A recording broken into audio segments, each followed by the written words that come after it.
Did I tell everybody? This is the chair in the room. There's a chair in the toilet.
That's the instruments. Where the power is. Okay, so I'm aware that the chair is not around, right? You're the panel of the chair. Yeah, it doesn't matter. Once it's time, somebody can just chair. Yeah, so after the panel, someone can just chair. Oh, definitely. But you want me to stay and chair your panel? I will help you out, right?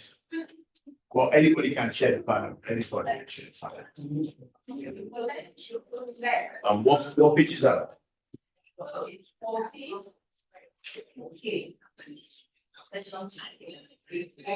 You'll show panels and panel chair is not.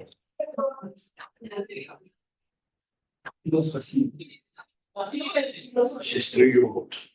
Yeah.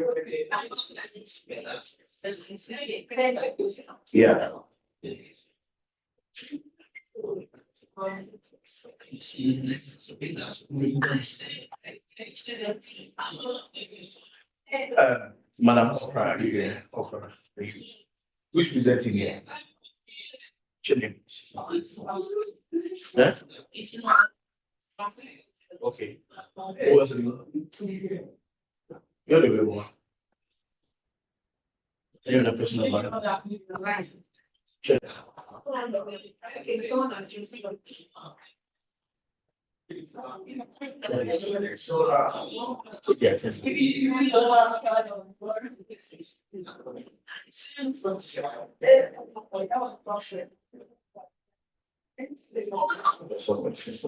So what's the start? Let us let's present. Okay. You need to brief. Thank you.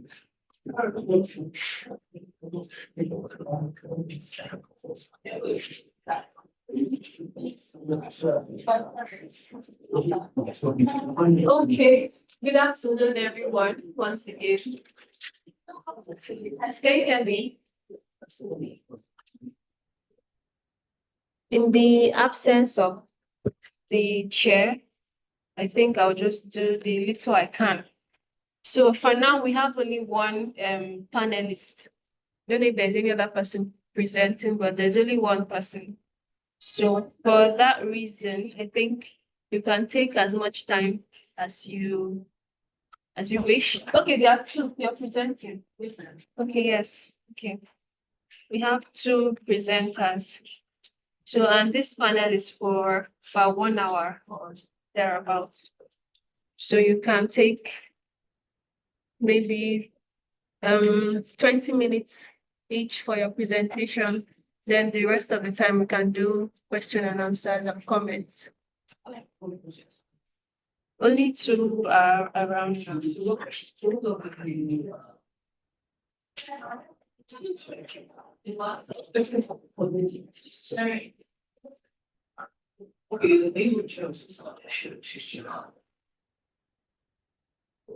Okay.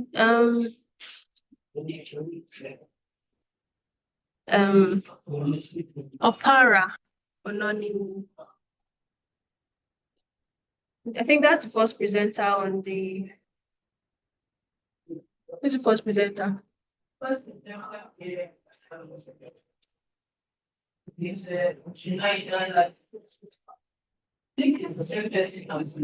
Yes.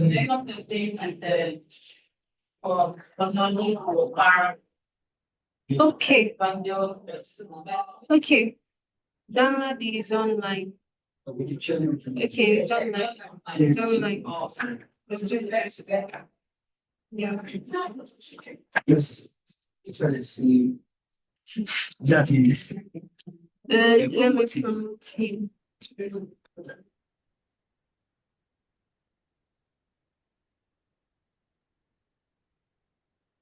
Thank you.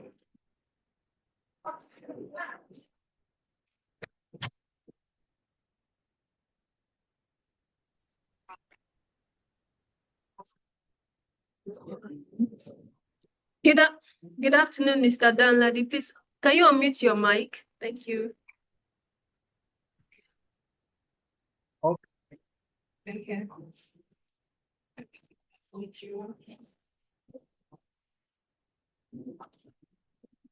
All right.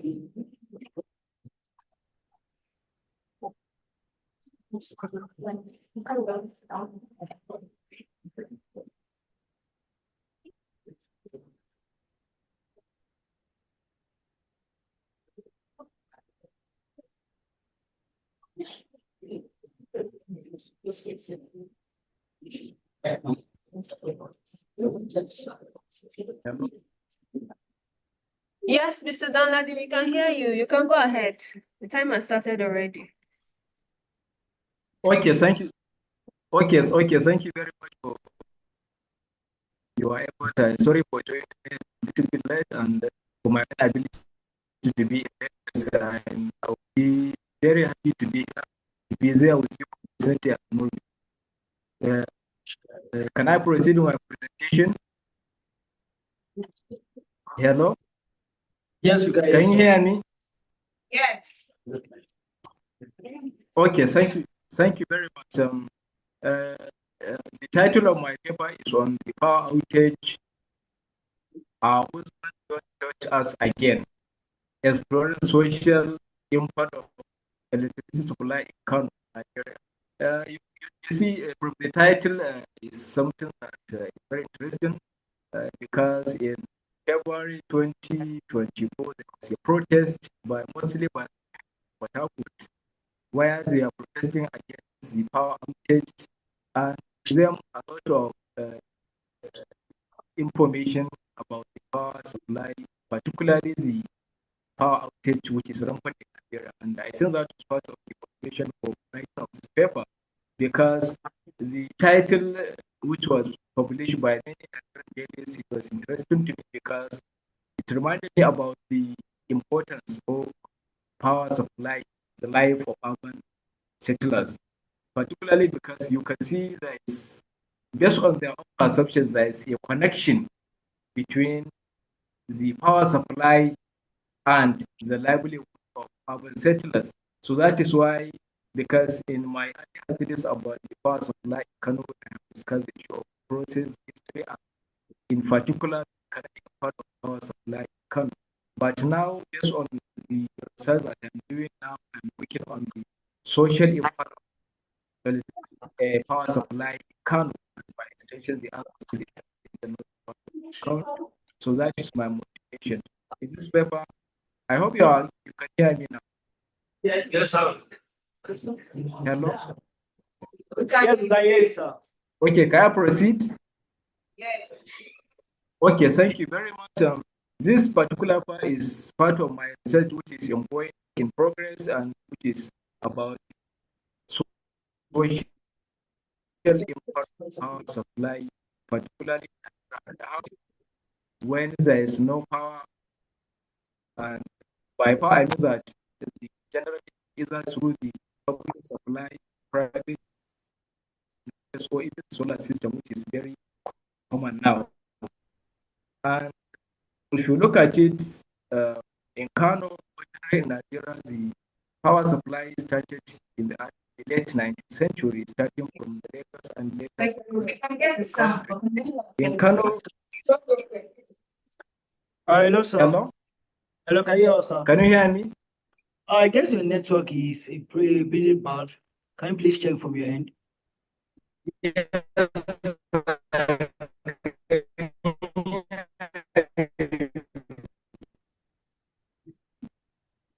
Can you hear me now? I see there's a problem somewhere. We can't, but the line is breaking. Your voice is breaking. Okay. Maybe you can try to reconnect. Okay, I will do that. Thank you.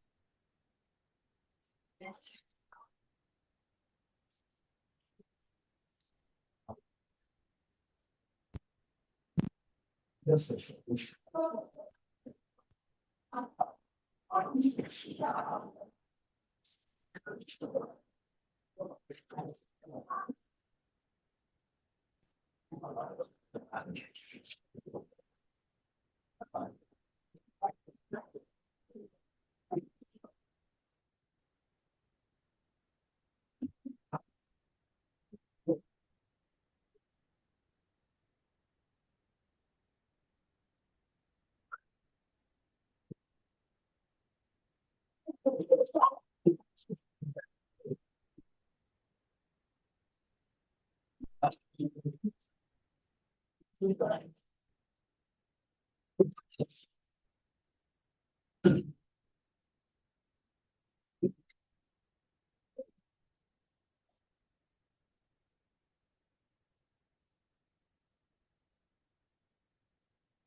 Check all which present way. Look at it.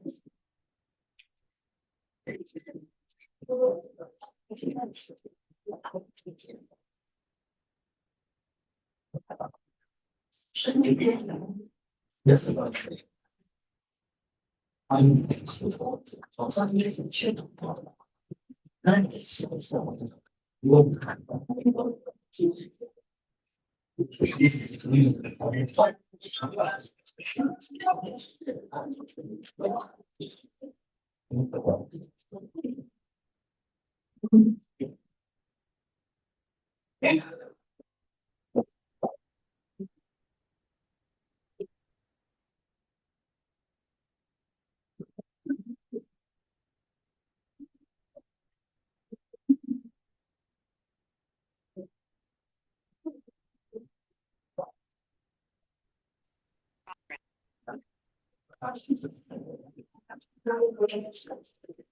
Please, can you hear me?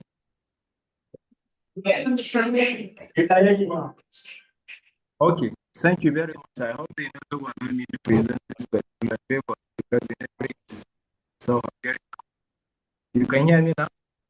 So we can hear you, but your network is breaking. It's not.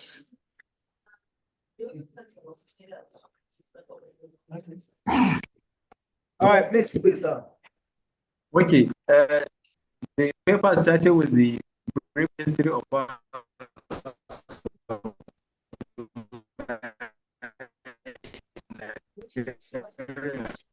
Hey, sir, your network is very bad, sir.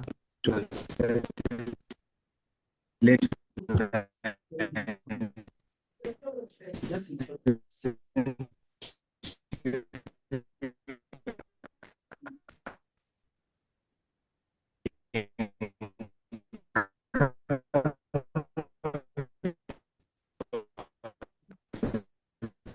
Just introduce in. Do you know the presentation? The presentation.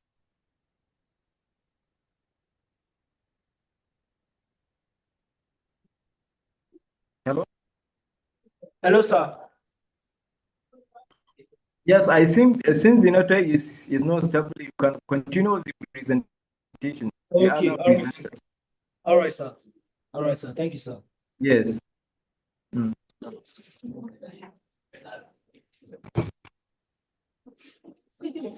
Student background. Big stage.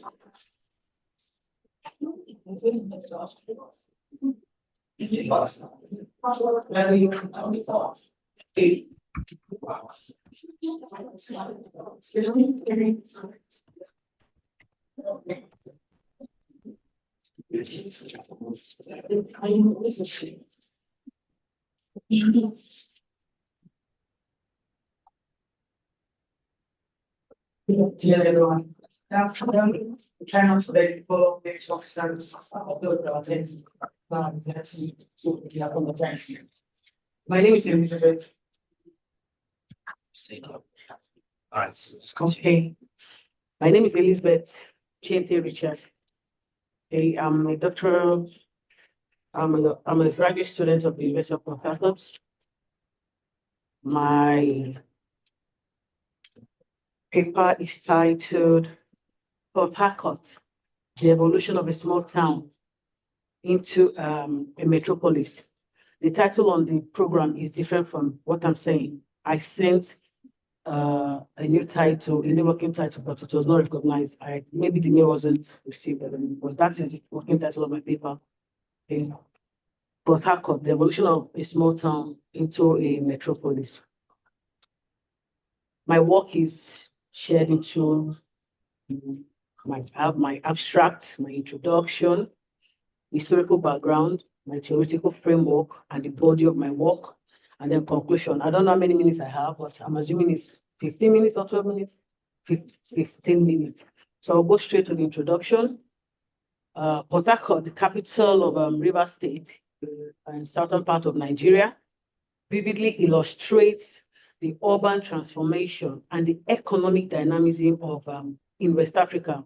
It was established in 1912 by the British colonial administration. The original intention for Port Harcourt was to be a port, where coal from Enugu can be exported to serve as a port, exporting coal from the Enugu mines. This vision marked the beginning of Port Harcourt's journey as a pivotal commercial and logistical hub. This strategic location of Port Harcourt along the Bonny River, coupled with its accessibility to vast natural resources, laid the foundation for its rapid development. The town's early growth was characterized by the establishment of port facilities, railways, and basic infrastructures. This set the stage for the future expansion of the town. However, it was the discovery of crude oil in Oloibiri in 1956 that subsequently gave it, that catalyzed it and gave it a dramatic transformation. It quickly evolved into an epicenter of Nigeria's burgeoning oil industry, attracting investments and diverse workforce that significantly boosted its economic and demographic profile. The evolution has not been without its challenges.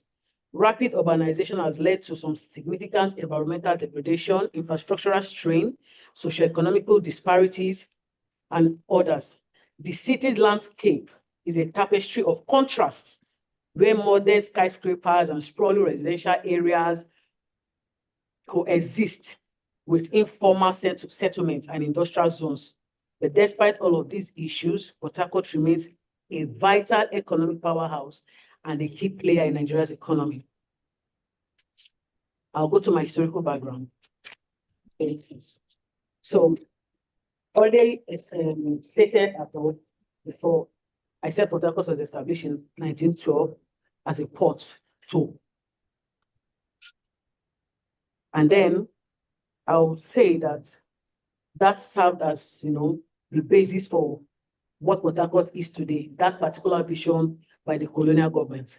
During the early years of Port Harcourt, the town's growth was primarily driven by its role as a transportation hub. The port operations and the influx of workers to the coal mines spurred the establishment of basic infrastructures, including residential areas, administrative buildings, and commercial centers. This period saw a gradual increase in the population of people as well, because people had to migrate from other neighboring states to come and either sell or buy, but transact businesses in Port Harcourt. The era of the post-independence further accelerated Port Harcourt's growth, because the Nigerian government, having recognized the importance of the city, invested heavily in its development, with the establishment of educational institutions, healthcare facilities, and then industrial zones. All of this contributed to the urbanization of Port Harcourt. And then Port Harcourt gradually evolved into a bustling metropolis characterized by a mix of modern high-rise buildings, residential neighborhoods, and industrial complexes. I took my theoretical framework for this work using the modernization theory and the growth pole theory. The development of Port Harcourt into a bustling metropolis can be understood through the lenses of these two. Modernization theory posits that society is developed through a series of progressive stages, culminating in a modern industrial state, according to Rothschild 1960. This theoretical framework can be applied to understand the transformation of Port Harcourt from a modest colonial port to a thriving metropolitan hub. Using this theory, the article explores how the principles of modernization theory intersect with historical and socio-economic evolution of Port Harcourt. If you look at the historical context and stages of growth, according to Rostro's stages of economic growth, the model outlines the 5 stages that a society typically passes through on their path to modernity. Talked about the traditional society, the preconditions for takeoff, then the takeoff stage, then talk about the drive to maturity, and then the age of high mass consumption. Port Harcourt's history mirrors this model. It was initially established as a port in 1912 to export coal from Enugu mines. Then the city, that period was when the city was in a traditional society stage, relying on primary economic activities. Then the preconditions to take off, this we can relate this to the discovery of oil in Oloibiri in 1956, which catalyzed economic transformation. Then this discovery aligns with Rostro's idea that external shocks or investments trigger modernization. Then the oil boom of the 1970s also marked Port Harcourt's take-off stage in the city because it experienced rapid industrialization, infrastructural development, and then population growth. And if you also look at the infrastructural development and urbanization, according to Talbot Patton, you see his take on the modernization theory, which he said it involves structural differentiation and increased social complexity. So Port Harcourt's urban landscape transformed significantly during its drive to maturity phase. So the construction of roads, bridges, public buildings facilitated the efficient movement of goods and people. This is a hallmark of Person's emphasis on institutional development. Okay, we could go on this. I'm very conscious of the time, so I'm going to skip from the modernization theory and some things I have here, and then go to the growth pole theory. The growth pole theory, as developed by Francois Peru, posits that economic development is not uniform across region, but is concentrated around a specific pole, or concentrated around specific poles or centers of economic activities. So this theory can be applied to understand the transformation of Port Harcourt from a small town to a bustling hub. Firstly, Port Harcourt's origin, which dates back, we've already established that, as a port. Initially, that vision initially positioned the city as the region's primary mode of economic activity. Okay, but according to Peru, both poles are characterized by industries that generate significant economic influence beyond their immediate environment. So the establishment of Port Harcourt as a coal export hub fits this description perfectly, setting the stage for its later development. Then when we look at the discovery of oil in 1956, it also marked a critical turning point for Port Harcourt because this singular event shifted the city's economic base from coal to petroleum. Okay, this is a sector with far-reaching implications because the oil industry became the new growth pole, attracting investments, infrastructure development, and a workforce, which spurred further economic activities. Then if you look at industrialization and infrastructural development, the growth pole theory emphasizes the role of key industries in stimulating regional development. The oil industry in Port Harcourt led to the establishment of ancillary industries, like the petrochemical, this we have then constructions and services. The industrialization process aligns with the concept of polarization. Infrastructure development is a crucial aspect of growth pole dynamics.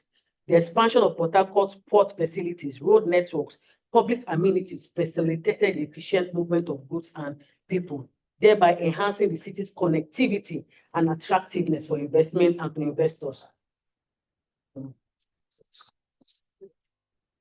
We're going to look at, I'm just jumping straight to Port Harcourt's growth, which has had profound regional impact because it has attracted migrants across Nigeria and which has also contributed to the urbanization of the city. The city's commercial and industrial hub has created, employment opportunities and stimulated economic activities in neighboring regions. So the regional development aligns with John Friedman's extension of the growth pole theory. which highlights the importance of urban centers in regional development. The social and political dynamics of the growth pole theory in Port Harcourt have also influenced social and political structures. The influx of people into the capital has led to the development of new social institutions and governance frameworks so as to manage the city's growth. This evolution mirrors the trickle-down effect described in the growth pole theory, where economic growth leads to social and institutional changes. However, the rapid growth has also brought its own unique challenges, including political unrest and social inequalities. The concentration of wealth and opportunities in Port Harcourt, has led to disparities between the city, the rich, and has led to disparities between the city and the hinterlands, the urban, the rural, and I will even dare to say the riverine areas where we have those where the oil is actually, the crude is actually coming from. There's a wide disparity between these three sectors. Addressing these challenges require a balanced regional development and policies that ensure the benefits of growth are more equitably distributed. So I want to apply the growth pole theory, to Port Harcourt. It was, as I said, it was formulated by Francois in the 1950s, and I also have already established what it posits, that economic development is not uniform across a region, but rather concentrated around certain areas known as growth poles. For Port Harcourt, it was first as a port, then with the oil, and then with industrialization coming in. I'm going to just go straight to, because of time constraint, I'm going straight to the socio-economic and political evolution of Port Harcourt into a metropolis. The economic evolution of Port Harcourt from a small port town to a thriving metropolis has been driven by several key factors and historical events. First, we have the colonial foundations and the trade. During this period, Port Harcourt was, it didn't have a mind of its own. The people did it. We were under colonial rule, as it was with every part of Nigeria. Okay? So it was established in 1912. And then as a port to export coal from Enugu, the strategic location, like we already established by the Bonny River, made it an ideal hub for trade and transportation. This initial phase is what laid the foundation, according to Okechukwu 2011, for what Port Harcourt has become, an attractive for businesses and settlers. Then if you look at the discovery of oil, it has also evolved. It helped in evolving the city of Port Harcourt. The discovery the discovery of oil in 1956 and subsequently in other parts of the Niger Delta transformed Port Harcourt into the oil capital of Nigeria. The city's economy rapidly expanded as multinational oil companies established their headquarters and operational bases here. The boom in the oil industry attracted a workforce from across the country and beyond, leading to rapid urbanization, according to what 2004.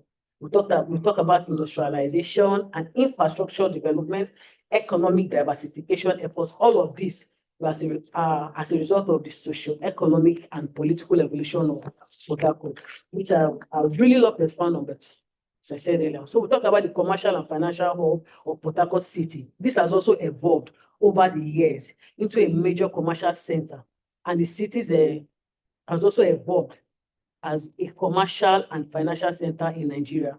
The city's central business district is home to various and numerous banks, corporate headquarters, and international businesses.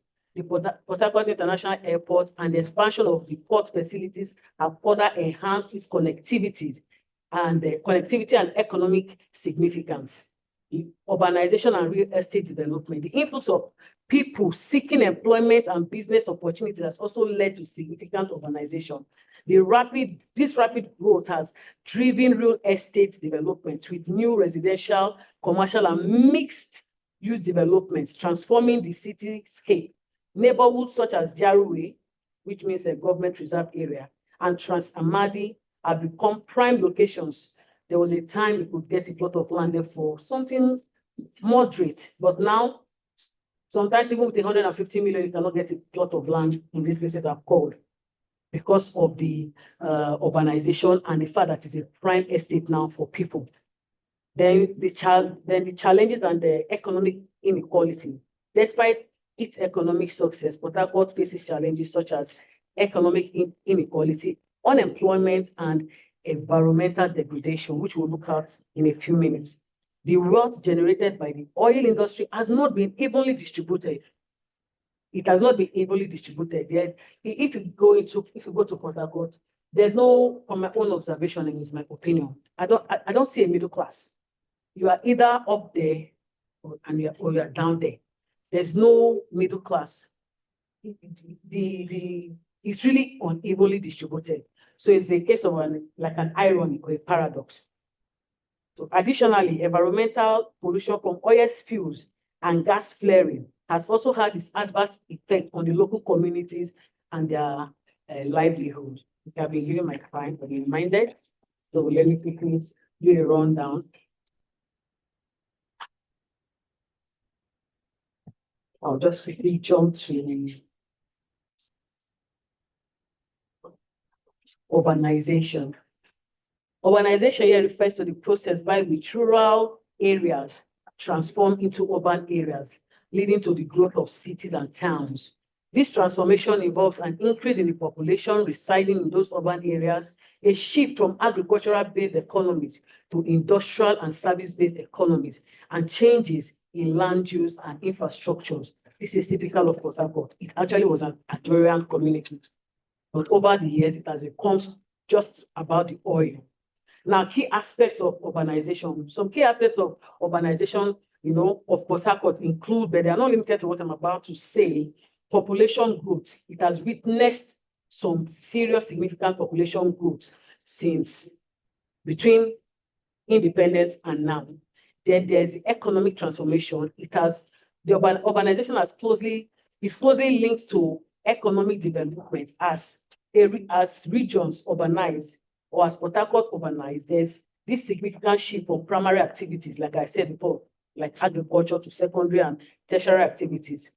Then infrastructurally, Port Harcourt has also evolved, and talk about social changes that urbanization has also brought to Port Harcourt. There are several social changes, including increased cultural diversity. You can go to Port Harcourt and then you see different religions. It's accepting. I remember when there was this serious issues with, it had to do with religion. And I remember when Governor made sure that it was the governor then, he made a comment. He actually came on air and said, please, he would not want to hear that a certain set of people are touched or insulted. He made his stand clear. That's what Port Harcourt has become, a religious-friendly place. When there's this religious strife going on, there's a relative peace in Port Harcourt when it comes to that. So that's what urbanization of that city has also done. It has also influenced educational and healthcare services, often leading to access to quality health. Though it's not, as I said before, there's disparity, it's not uniform. So urbanization, while bringing significant economic and social benefits, also comes with its various downsides, especially in the context of the evolution of Port Harcourt into a metropolis. In this section, I'll be talking about the downside of urbanization, like what I said earlier on environmental degradation. Urbanization in Port Harcourt has led to significant environmental degradation, vegetation, because Port Harcourt, as it's experiencing rapid expansion, it results in the clearing of vast areas of vegetation and is contributing to biodiversity loss. Additionally, the increase in industrial activities has also escalated pollution. I remember when we had the soot incidents. For years, you look up into the sky and it's not clear. You are seeing soot. You put tissue into your nose, you clean it, what you see coming out. And then at a point, children were having some serious doctors in America, I don't know what you call it, where you have issues breathing. Many of them were admitted in the hospitals. I think it was when Governor Wike, about 3 years ago, clamped down on this illegal bunkering that the soot actually minimized. It was bad, really bad. If you go out, you have to wear your face masks. We are getting to the point where we're talking about environmental pollution because you see it dropping on your cars. You see the fine black particles. So that's what this whole urbanization. That's part of the negative effect of, in the industrial activities taking place there. We talk about the health issues brought upon by this pollution, the inadequate waste disposal. That's another challenge in Port Harcourt. There's this poor process of disposing your waste, and then you have hard waste littered everywhere. It used to be called the Garden City, but recently I've asked that question: can it really be called the Garden City anymore? Because it is littered with waste, and then there's a stench. Okay, so I'm told my time has elapsed. So I'll quickly run through social inequalities. That's the downside of urbanization. Then we have the infrastructural strain. There's much people than can be accommodated. And so we have shanty towns, we have slums. Over there in Port Harcourt, we call it bachas, people living there and also contributing to the health challenges because there's no access to real and quality health care.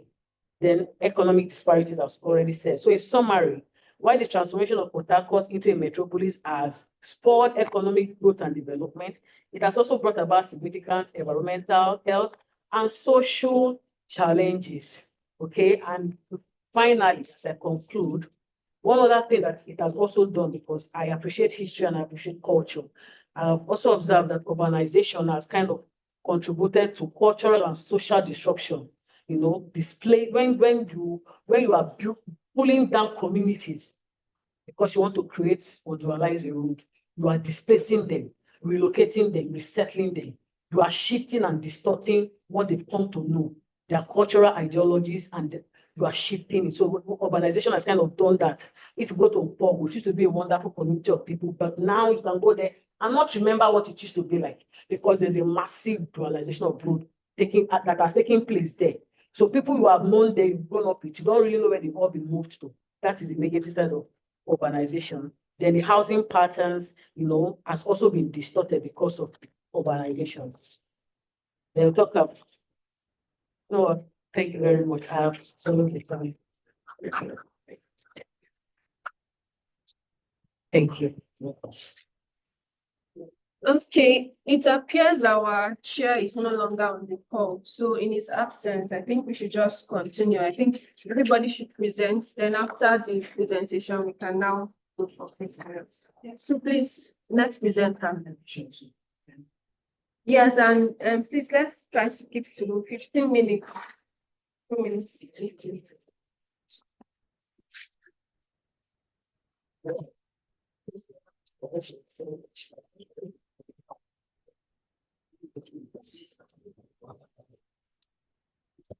Good afternoon, everyone. My name is Itna Balaji. I'm a final year student of the University of Lagos Department of Estate Management. So I'll be speaking on the paper, the African Cultural and Fractional Ownership System and Fractional Housing System in Sub-Saharan Africa. Next slide. Okay, so fractional ownership. So yeah, just a brief introduction. This paper is on my final year project and it's open to suggestions if there's any. So brief introduction. In the pre-colonial time in Nigeria, housing settlements were practiced like just to stay on the first. So housing settlements were practiced as where we can find the polygamy settlements where you have a man with 2 to 3 wives, and in that space of land he has his own house, then other houses built for his wives as well.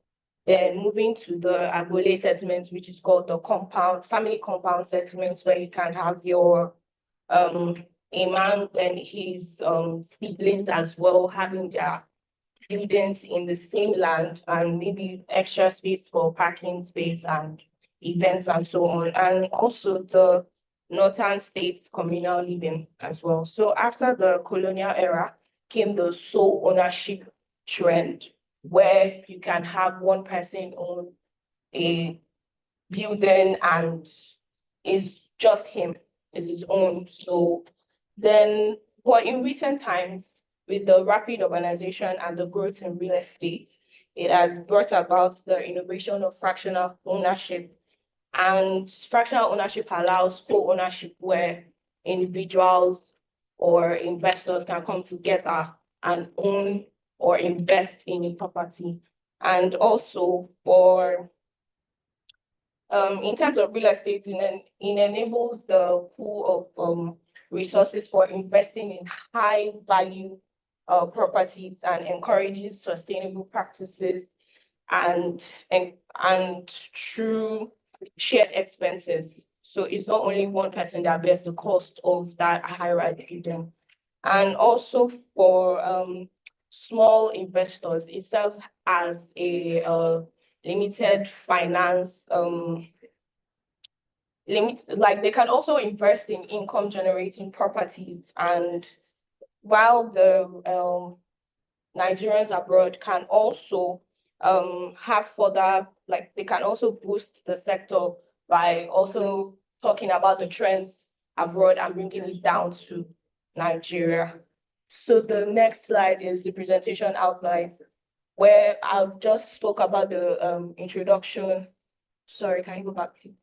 The introduction, concept of fractional ownership, benefits of fractional housing, requirements of fractional housing, case study area and responses, conclusion and recommendations. So the next slide.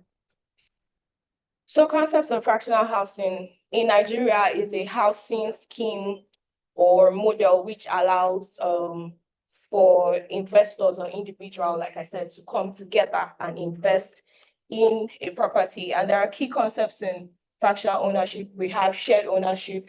In fractional housing, we have shared ownership, fractional ownership, which where they can jointly own a property and invest in and own a property in units or portions. Then we have co-ownership, we have timeshare. Timeshare is where they use the property in periods, like they can take, okay, 3 months, then another owner can come and say 5 months is using the property. Then property sharing, joint ownership, fractional property investments. So the aim and objective of the study, the aim of the study is to examine the cultural beliefs and perceptions of individuals regarding fractional ownership of real estate in Nigeria. The objective is to evaluate the perceptions of and beliefs of individuals regarding fractional ownership in Nigeria.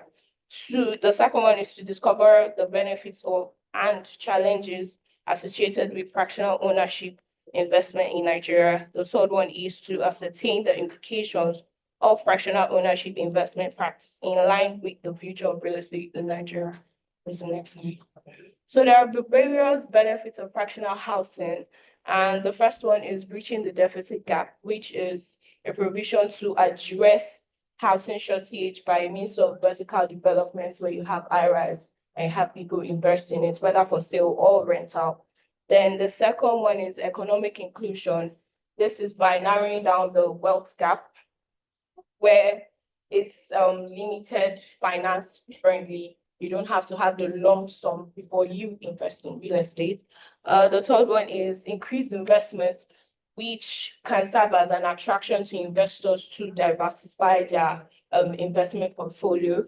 And the next one is sustainable development and technology. Please, the next slide.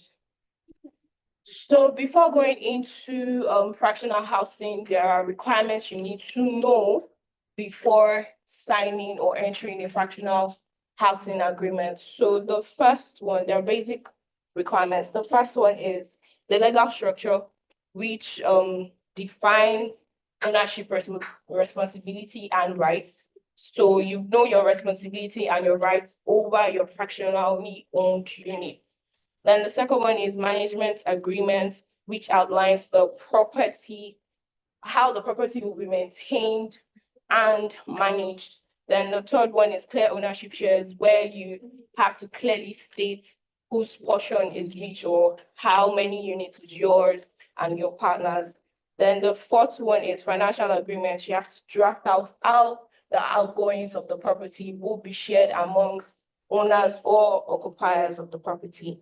And the last one is exit strategy, where you have to develop, you have to ensure that the first sale process in case of those who might be willing to sell or buy. The next slide, please. So my case study area, this study focuses on Lagos, Nigeria. It's users precise. Why? Because of its attraction, location, and for real estate investments, and also its innovation of vertical development, because they have more high-rise buildings and their fractional ownership practices. Because of the prices over there, they have to indulge in fractional ownership practices. So the methodology, this is a pilot study, and the survey was carried out to have an insight on the practice of fractional ownership, fractional housing, and the questionnaire highlighted questions on the cultural beliefs, traditional influence, and benefits and challenges and future prospects of fractional ownership. The next slide, please. So the next slide after this will show the charts. This is the next slide. Thank you. So the chart shows the level of cultural beliefs and perception of individuals regarding fractional ownership of real estate, and the color codes show how they responded to each question that was being asked on if their cultural beliefs still affects them in going into fractional ownership or fractional investment, and also if they have their maybe traditional influences or taboos, or in case of privacy, which they cannot live with another total stranger also. So that is that. Please, the next slide. Summary of findings. So from the responses from the previous chart, it was deduced that fractional ownership is gaining popularity around the area, and also traditional perspectives still seem to slightly affect the sale of fractionally owned assets. And over time, cultural attitude towards fractional investments will evolve in the future. So the next slide, please. So a discussion of findings. This is speaking in contrast to Nigerian real estate markets, and taking, for example, South Africa, they have a more matured market on fractional ownership, and they have proper legal framework on fractionally owned estate. And also they have evolved in successful projects where they have holiday homes, Airbnb, their tourist center, and taking a look at the other, that's Kenya, they also have a growing interest in fractional ownership, but they are trying to put together their legal framework on fractional ownership. But theirs is driven by the rising real estate prices and increase in awareness of fractional ownership seen as an alternative investment. So the next slide, please.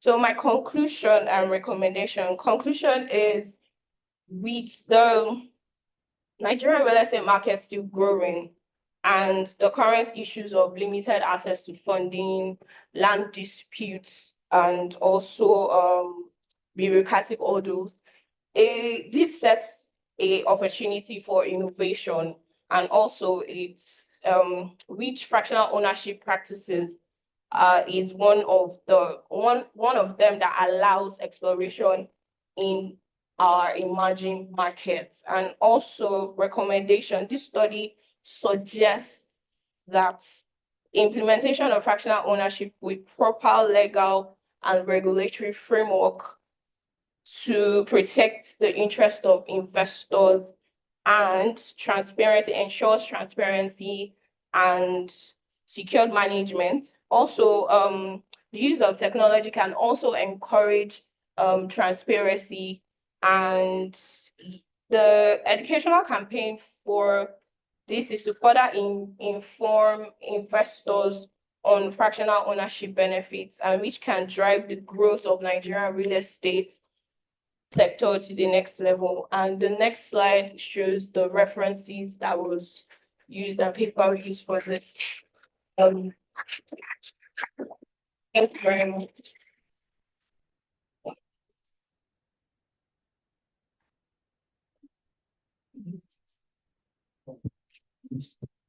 All right. Thank you very much. Please, who is Anonymous Opera?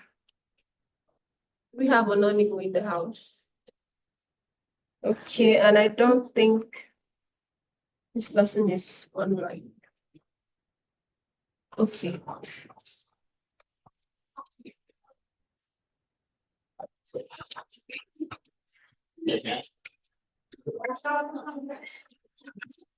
Hello, please, if you can hear me, please unmute your mic and speak. Thank you.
You can go ahead, please. We can hear you.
Okay, so I think the next presenter may be having some challenges with her or his presentation.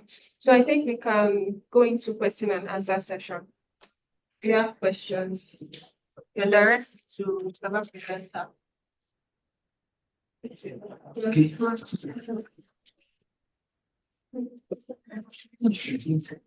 Thank you. The first thing I have to say is just an observation about the last speaker. To put a perspective to her presentation, of course, it's a final year project.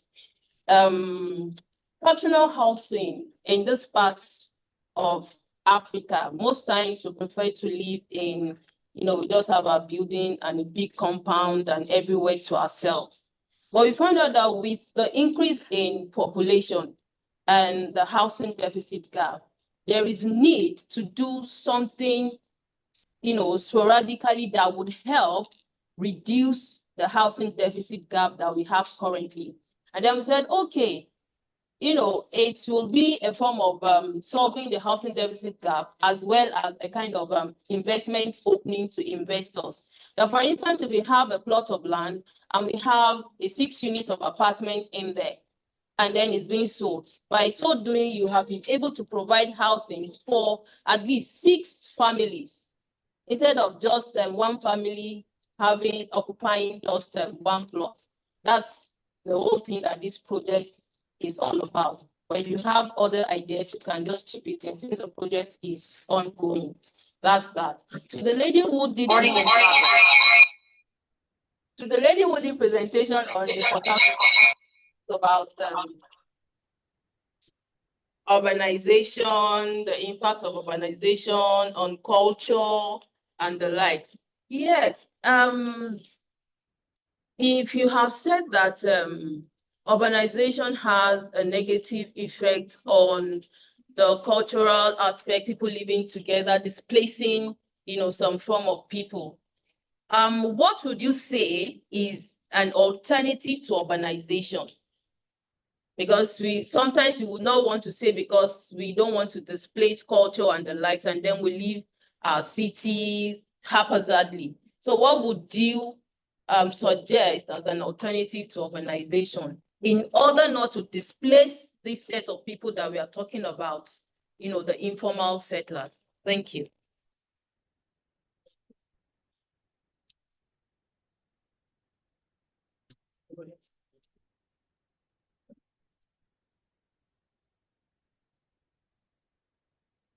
Thank you for the question.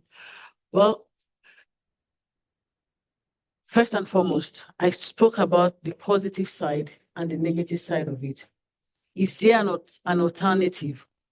Probably not, because our government, they have their vision for a town or a city. And most of the time, the people are not even consulted on it before they decide to do what they need to do. It's also an observation I've made.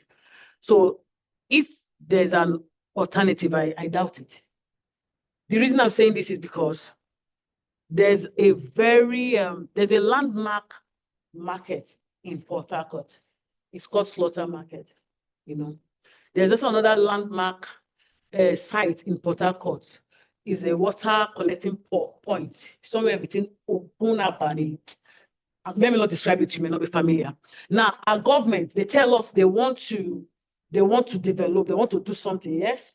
It will serve the people. The reason I'm talking about the negative is this. If you are really going to serve the people, when you displace them, let them see the result, the positive result of what you have displaced them for. Now, the government of the day, 3 years ago, used the COVID-19 as a reason to displace that market. They disenfranchised the people selling in that market. Now, we thought they were going to put up a more ultra-modern market. But no, they put up a supermarket, called it, I won't call it the name because it's the sitting governor then is the minister of FCT.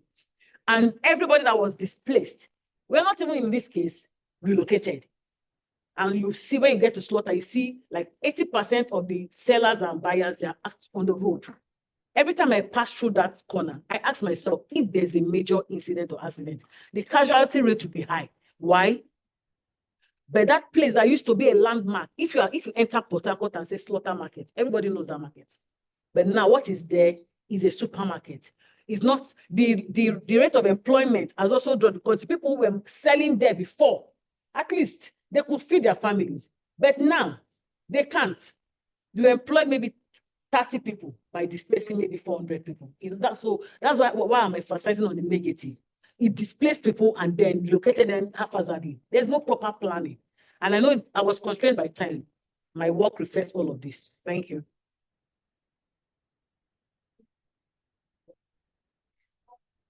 Yeah, thank you very much. Of course, I found the first one when it had advanced and then the second one.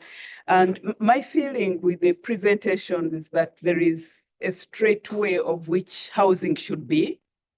And like from the second one, of course, like African culture was more of a problem to housing. And the other one, it was like housing is more of a problem to African culture. And now my feeling is, where is the space of what we could even call African housing? When you go to other parts of the world, you find Chinese architecture, you find Georgian architecture, Victorian architecture. And when we talk about housing here, actually, which kind of housing are we talking about? Are we talking about Western architecture imposed in an African space? And because I'm not in this field, so I ask Dr. Thought and the rest, is there space of developing a housing whose identity is African? Or is it wishful thinking? Thank you.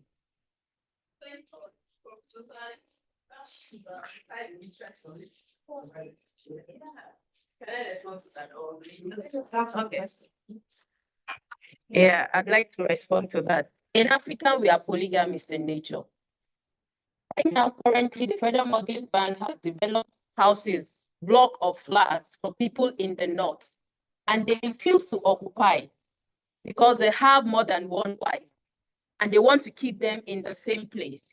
They also want to spread their maize in the compound. They want to keep their cattle, their cows in the compound. And the federal government has developed a high rise for them, blocks of flats. And they said, no, that's not their kind of housing. So for the northern parts, our kind of housing in the north is a circular form of housing. And then you have a thatch roof on it, and then you have the whole space. I can keep my cattle, I can keep goat. Generally, African man likes space. They want a space to themselves. So any kind of housing that would give the African man a space, I think that's our identity because of our large families. Let's talk about different things. I'm talking about the African architects, for example, and engineers. Do you have a conceptualization of African housing, or are we simply talking about Western housing constructed?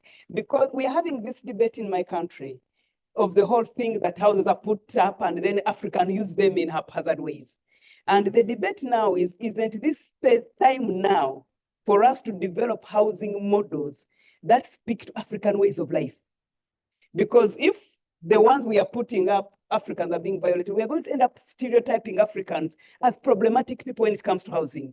They either litter them, they don't know how to use them, they block the drains, they do everything. And in my country, we eat bananas. So the banana comes with a lot of banana peeling and leaves. So the dirt in the cities is always being blamed on the African way of life. But you see, these Africans are going to be there because they're Africans, and that's their way of life. So should they be the ones adjusting to a Western model of housing, or should our African architects be conceptualizing a model of housing for our way of life? Otherwise, we shall remain a problem. Thank you.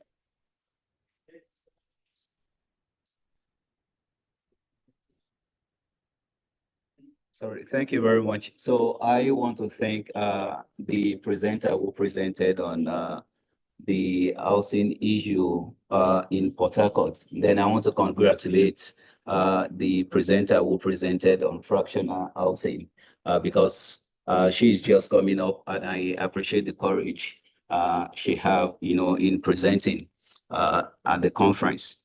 So I have a question for the first presenter who presented on Port Harcourt. I'm curious to know when you said there is no middle class in Port Harcourt, in that particular area in which you are working on.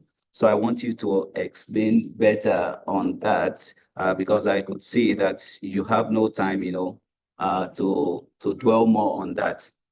And then secondly, you're talking about some of the things the government is doing. I want to believe this is a general thing or something peculiar with the Nigerian state. Whenever they take up a land, they tell you they want to use it for something that would be beneficial to the populace. And that is the agenda, the basis for taking possession of such lands. But you later find out that they are doing something. I want you to also tell us, are there things that are done by the people of the area you are working on that are also negating the effort of the government. Because you didn't say anything about that. I'm wondering, there was a time when someone was talking about the leaders in Niger Delta, embezzling some of the funds. I mean, could it be as a result of embezzlement, or the local people are the ones, trying to make things difficult for the government? I could remember when I was serving in Sokoto, the government brought transformer to the people, and you know what? So at first it was a challenge for them. They don't want it. They don't want light at night. They want to move around because their women will always come out at night, and if they see something like that, it becomes somewhat strange to them. So is that the same thing going on in Port Harcourt? Are the people the one, guiding themselves against, some of the developments the government is bringing to them? Then on the presentation of Itunu Abolaji, you're talking about fractional housing. Then one thing came to my mind. What of those apartments, those buildings, inherited, those people who inherited their properties from their father or their mother? It is a shared apartment as well. Maybe a brother will have 2 rooms, the other one will have. Are you considering these as some of the, factors you want to look into? Then I don't want to believe that there is nothing going on fractional housing that is not happening in real estates at the moment. So have you made contact, with some of the real estate company in the Etiosa area of Lagos to find out more about if there is anything like that is going on? Because I know some will make advertisement, uh, for lands, that you can use for some months or years before they would take possession back. So let us see some of these things, playing out in your research. Make it more empirical, make it give us context, for us to work with, and move away with the use of theory. You can make use of theory, to analyze some of these things, but I want you to build it in such a way that it will be interesting for some of us who are not into what you are doing, really, for us to understand some of these things clearly. Thank you. Let's start a question. I want to thank the presenters, the first presenter and the second presenter. For the first presenter, I'm just contributing, because we did not see her references, so I don't know if she has seen this work, Port Harcourt at 100 by Tekena Tam. If you have seen it, I believe it will really help you. If you have not seen it, I don't know, you will get it in Port Harcourt now. Okay, so that was what I wanted to say. Thank you.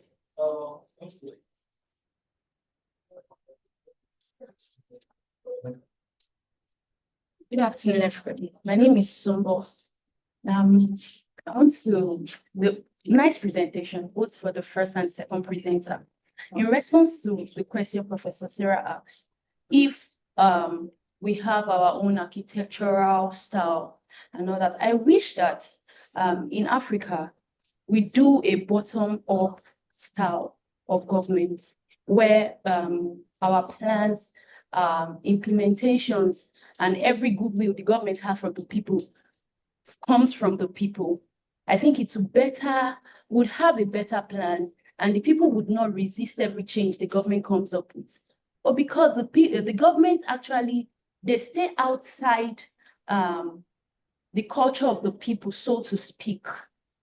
In sociology, we say relativism, like understanding the people from their own point of view, stay in their point of view, so that when you are implementing changes or you're trying to bring a sort of development to them, you are bringing it based on their own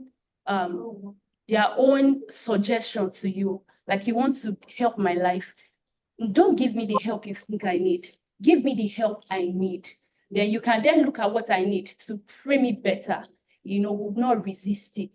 Why do you want to take people away from the communal living, and then you want to build a high-rise building you want to create an high-rise building and you want them to stay there? It won't work. So I wish that our government, before making laws, passing bills and all that, they look into researches like this and recommendations we make. Because in researches, when we carry out researches, we hear from the people because they are our respondents. You hear from them, they will make recommendations based on what we hear from the field.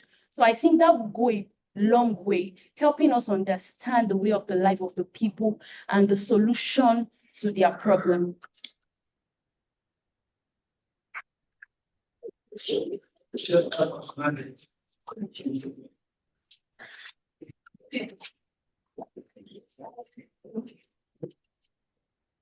Thank you. Okay, I'll start with the second question, where you asked if there's anything the communities or the Niger Delta people, let's use maybe chiefs, their leaders are doing to create an obstacle or to resist the government. I'll use the term a vicious circle, like what my wonderful friend there said about relativism, and then knowing the people you want to help or you want to develop. I've always had this opinion based from my observation that our government, they can't feel the pulse of the people they say they're leading. That is why I call it a vicious circle. You are giving them the impression that you don't have credibility. So they come at you with that level of non-credibility as well. Has the Niger Delta people done their bit in making it difficult? Probably, possibly, but it did not start in isolation. The government in the state of basis do not take them at their word anymore. Okay, I take this instance of when there was this issue of militancy in River State.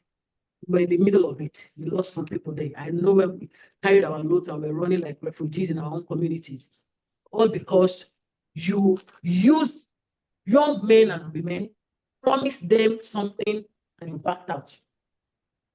Now, when we talk about this displacement of people, these are landmark areas. And if you go to Port Harcourt, if you go to River State as a whole, they are culturally centered people. They appreciate who they are.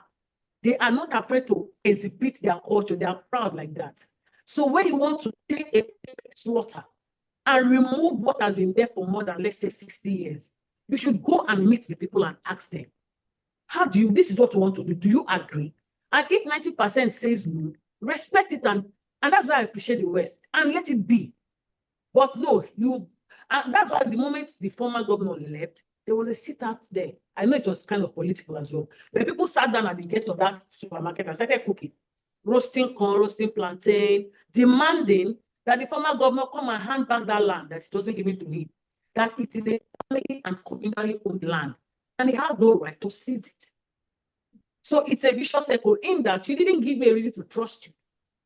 So I'm not going to let you bite me again. So have they done their part in making it difficult? Yes. Did the government enable it? Yes. Is there any solution? I don't know. So now the second one about middle class. Maybe what I should say is that the middle class is fast disappearing. It's fast disappearing. Growing up, I could go to Army Children's School and get the education without having to go to federal government college or go to Air Force. But now, it's even worse than public school. It is disappearing because now the parents who can't afford it anymore. Many of them, by reason of this urbanization, have been displaced from their, let's even go to where they used to have their primary businesses. There was a time if you go to Elekaya and you say you want to eat bole and fish, for those who know it, just go to Elekaya. But when Ameki came into power, he told them, Elekaya is an estate. You are not supposed to be there. And it displaced a lot of families who relied on their bole and fish for their livelihood. So now that middle class is fastly disappearing because our government are insensitive to the needs and the desires of the people they are leading. Thank you. Thank you very much. I think like 2 minutes to quickly respond to questions that were directed to that. Mr. Afar,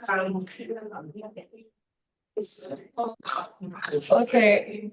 I will take more of his own saying as a comment that I would put into making the paper better.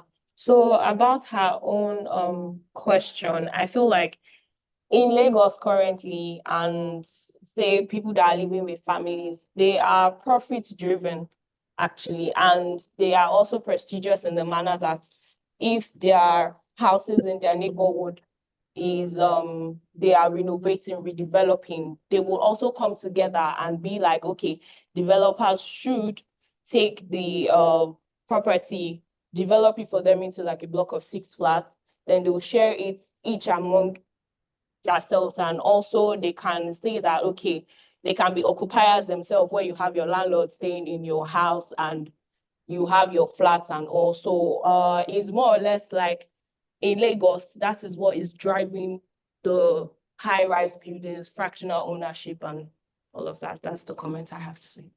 Professor Sally, in Africa, we don't have conceptualized design for African housing. And then we'll go back to the drawing board, discuss with the architect on how to come about a concept for African housing.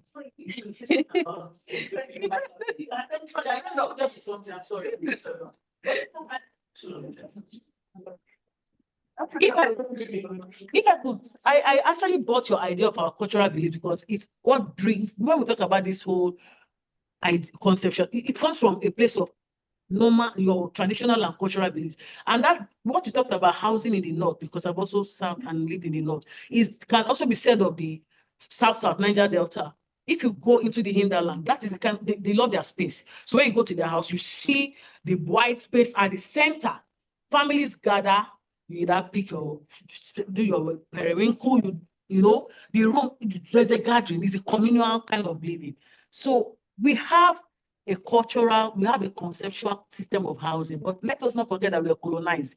And where people, where people told us the kind of house we are supposed to live in and the kind of way of life.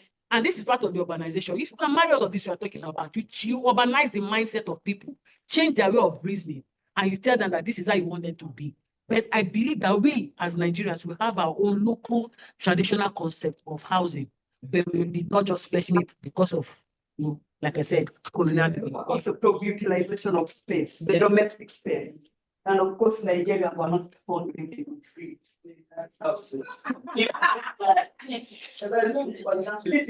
All right, thank you very much, everybody. Mr. Opara, please let us know if you are ready for your presentation now.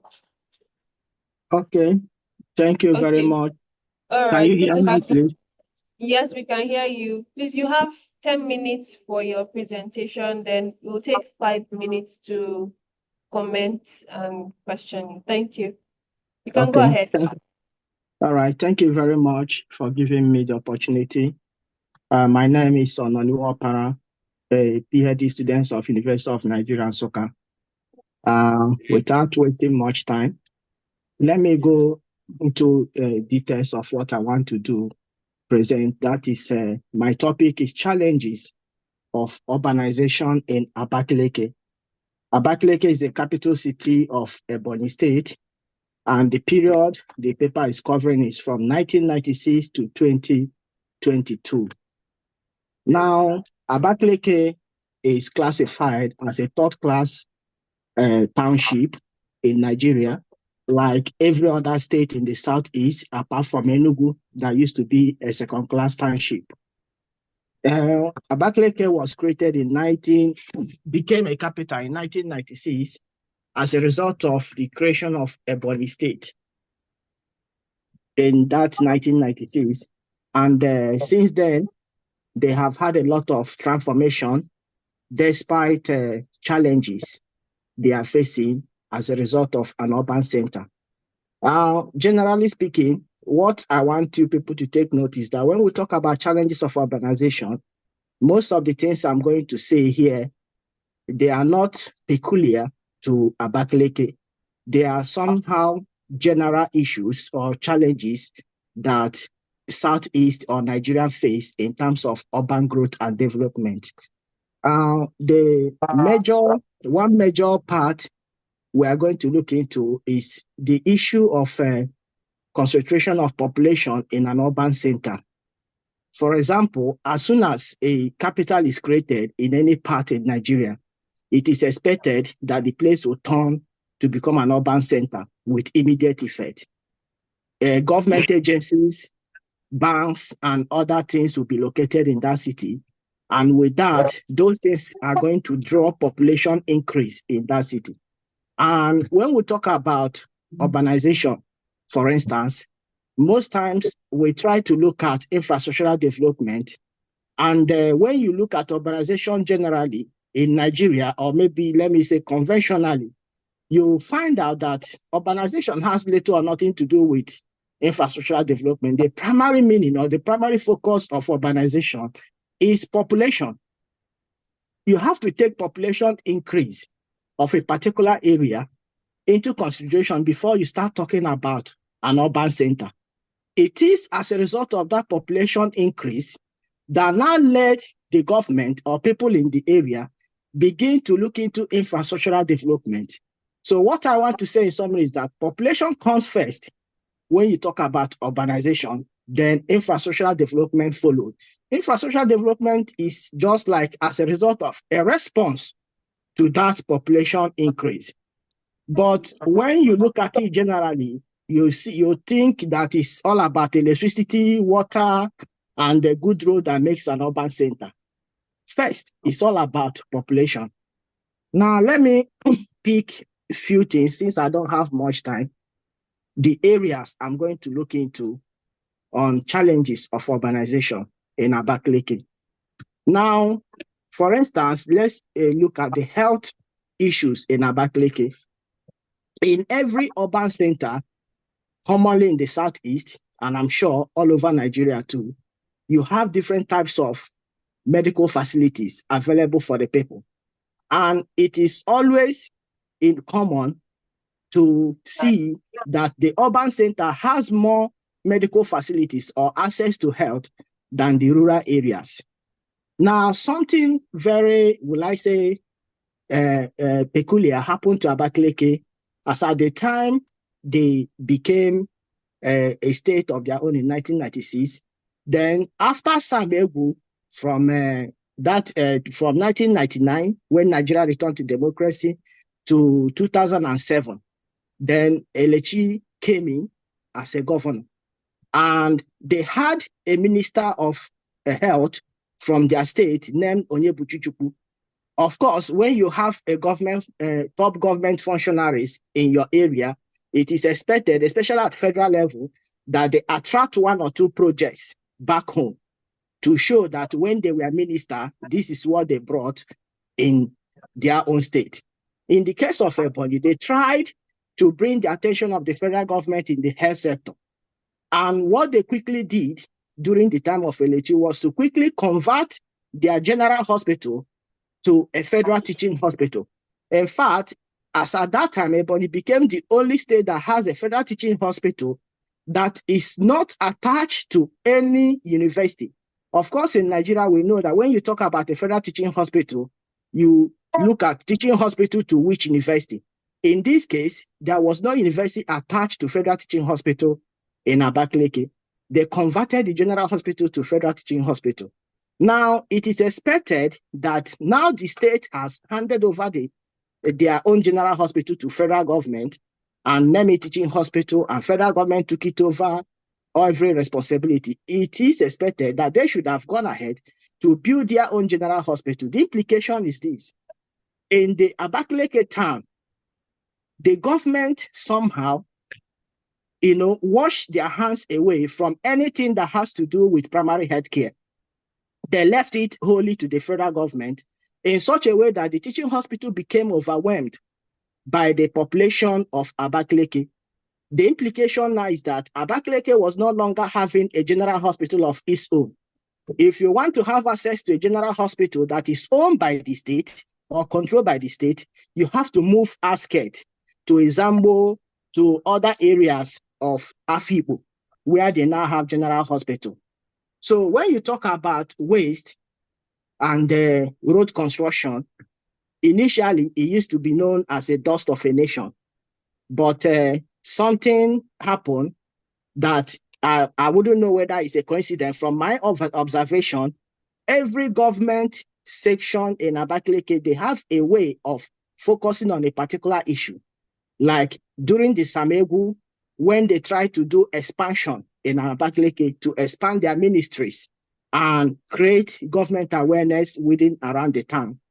And of course, before the current governor, the past governor that left, that is now the current minister of works, that is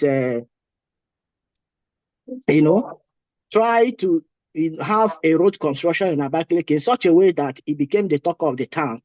But the most strategic point is that he has been able to link rural areas to that of the urban centers. The problem now is, after doing all these things, people complain so much, like in their civil service commission, Abakaliki is the least paid in terms of remuneration. And at a time, there was no pension being paid to the staff and the academic staff in Ebonyi State University. Every attention was given to the road construction. They would jokingly say that if you want the governor to pay salary, just turn human being to cement, that is ready to pour cement everywhere. But when people try to criticize government that is doing one thing, is not doing in another development, yes, it's common in man. When you have your attention or project that you want to execute, it has a way of pulling your attention to one area and making you lose focus in another area. But I strongly believe that maybe it's a coincidence that they are focusing in one part or the other by not trying to generalize issue, carrying everything along, and at the end of the day, they miss it. Now, the unfortunate situation when you talk about water supply, there is shortage of water supply in Abakaliki. Likewise, every other place in the southeast. In those days, where there used to be a major water supply throughout the whole town and the urban fringe of the rural areas. But during the Rochas Okorocha administration, they destroyed the water board and clamped it down. And that ended water supply in Owerri.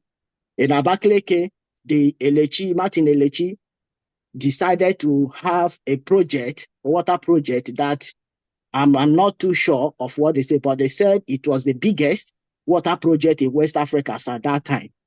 Now, that water project was somehow completed. They pipe all the materials they use in trying to, make sure that the water project works. They built it in Abakaliki, the pipe, the materials, and the most unfortunate thing that happened to that water project was politics.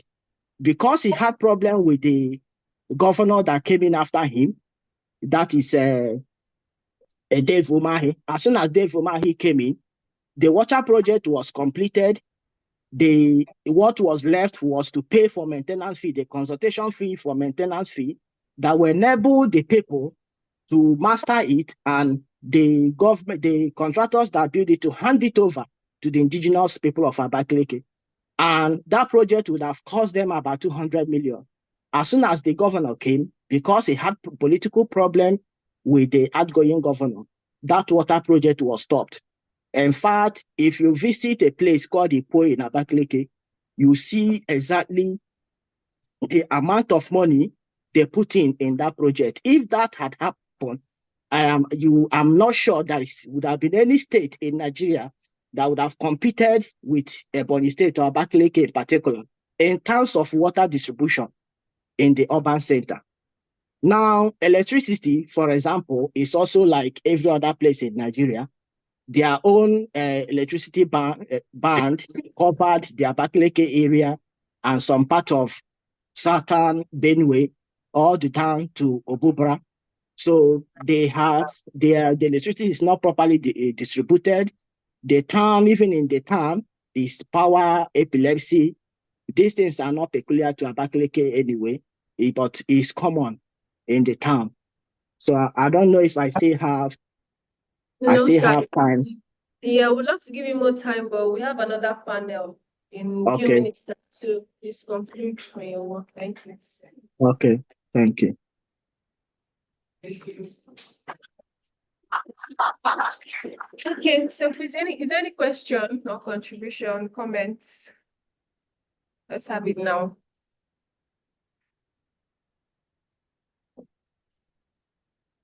No questions? Sorry, can you just ask me to summarize what is driving at in sentence?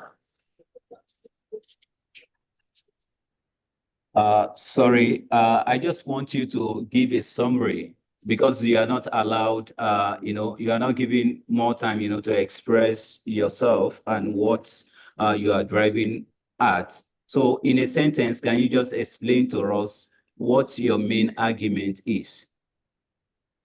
Okay.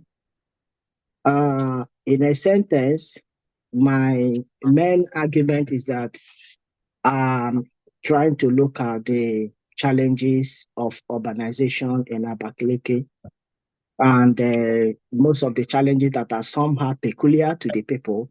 I don't have that much time. Like I would have talked things on, I'm looking mainly on things on housing, water, electricity, transportation, crime, and congestion. Like, for example, as we speak now, in the whole of Abakaliki town, when you talk about transportation and free movement of people, it's no longer what it used to be. They have banned anything that has to do with the bus stop. This one is a new thing in the environment because when you go throughout the whole town, in Enugu, Imo, and even in Lagos, there used to be bus stop everywhere. But in Abakaliki in particular now, they now have what they call central park in a situation whereby every bus stop has been declared illegal. So your vehicle is likely going to be, pounded by the government officials and take it away and you pay a particular fine. So these are the part of the peculiar things that are happening in the town that my paper is addressing. Thank you. All right, thank you very much. Okay. Yeah. No question. Sorry, Mr. Okmara, I can relate very well with your work. Probably because when you say University of Abakaliki is my alma mater. So Okay. I lived in Abakaliki for about 8 years. So recently, I went to the east and I saw the Central Park. So I don't think if you have been able to capture the challenge here, I'm just going to lay emphasis on the park issue. So Okay. I want to stop. I am coming from Enugu and I want to stop at, let's say, Cresco Junction. And then I am forced to come as far as that park, which is about 4-5 kilometers away. Yeah. And how do I navigate? Is that not a challenge itself? Maybe I wasn't listening. Maybe you saw it as a challenge. Oh, yes. Okay. Yes. Right. Yes.